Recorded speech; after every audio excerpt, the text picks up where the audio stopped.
Το όνομά μου είναι Παναγιώτης Κυριακόπουλος. Εργάζομαι οικοδομικά το πλήστον, αλλά και αγροτικά.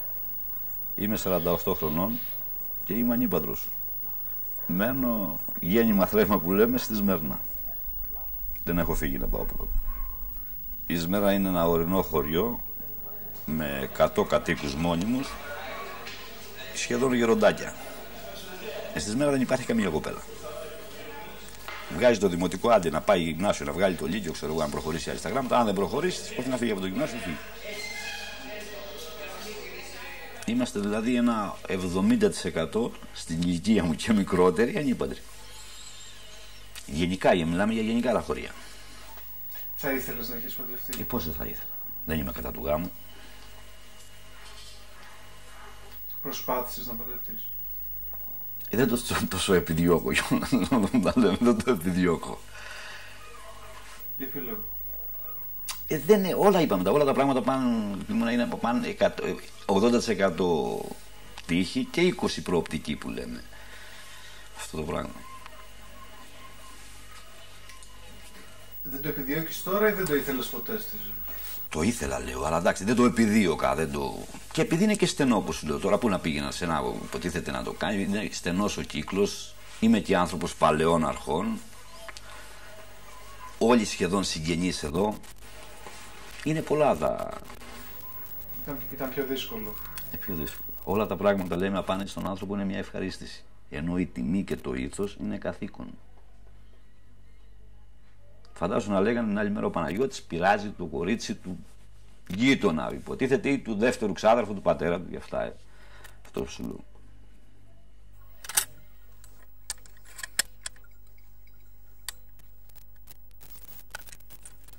Το κυνήγι είναι η παρηγοριά μου, πώς να σου το πω. Η αγαλίαση, το δέος έτσι που κάνω, πάω για κυνήγι. Όχι δηλαδή για το θύραμα που λέμε και αυτό το πράγμα. Απλώς πες μου τώρα να πάω μια βόλτα και αυτά, δεν μου αρέσει. Όταν έχω το όπλο, τα σκυλιά και αυτά, η αγωνία που σε τραβάει αυτά τα πράγματα, να περπατήσω δηλαδή χιλιόμετρα την ημέρα. Και δεν με κουράζει. Χωρίς φαγητό, χωρίς νερό, χωρίς τίποτα. Έκανε παλιά να πας, λέει, μια μέρα που θα πας στην Παγανιά εκεί πέρα και σε έχει ταυτόχρονα πάρει μια κοπέλα. Λέει, πού θα πας, λέει, για το λαγό ή για την κοπέλα? Λέω, την κοπέλα θα τη βγω και αύριο και μεθαύριο, ρε παιδιά. Ενώ το λαγό, λέμε, αν σου περάσει από την Παγανιά, δηλαδή από το μέρος που θα την έχει στήσει για να σου περάσει, δεν ξαναπερνάει πια, τον έχασες.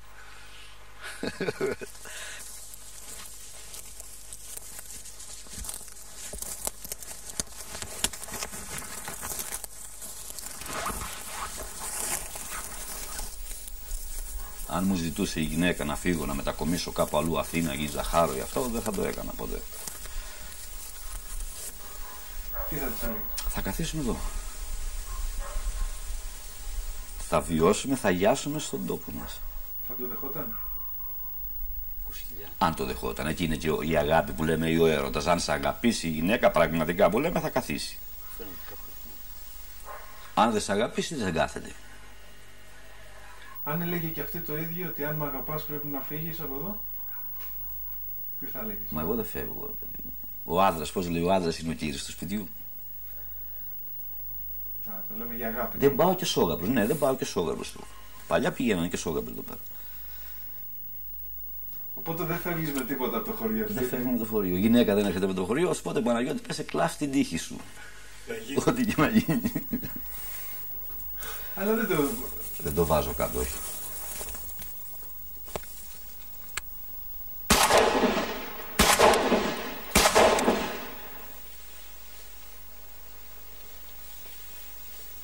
Είναι ένα μοναστήρι που ιδρύθηκε εδώ και πολλά χρόνια, γύρω στο 1850. Ήδη έχει κάπου 120 σκαλιά.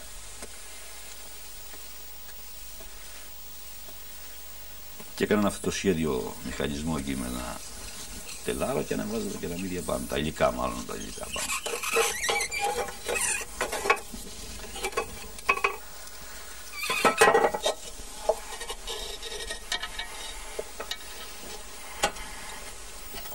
Αν παντρευόσουν, θα παντρευόσουν σε αυτή την εκκλησία, λέει, και την έχεις φτιάξει?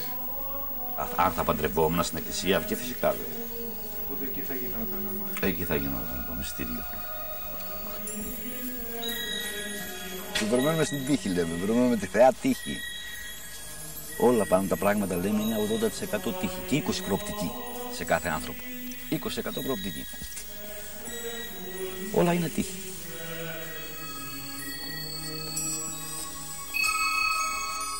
Η καλύτερη, λέμε, η ευτυχία, είπαμε, είναι μία, αλλά είναι ξεχωριστή σε κάθε άνθρωπο. Μία είναι ευτυχία, αλλά είναι ξεχωριστή σε κάθε άνθρωπο. Για σένα ποια είναι η ευτυχία? Η φύση, αυτό σου λέω, οι δικοί μου άνθρωποι και γενικά το κυνήγι, αυτά. Ο άλλος είναι ευτυχισμένος που έχει ένα κότερο, πάει εκδρομές. Ο άλλος να πάει εκδρομές, ξέρω εγώ, νησιά και αυτά. Δεν μου κάνουν αίσθηση καθόλου εμένα. Ο άλλος που έχει ένα καιρό αυτοκίνητο είναι ευτυχισμένος.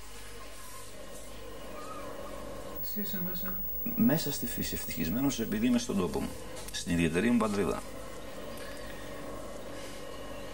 Δεν πρόκειται να φύγω.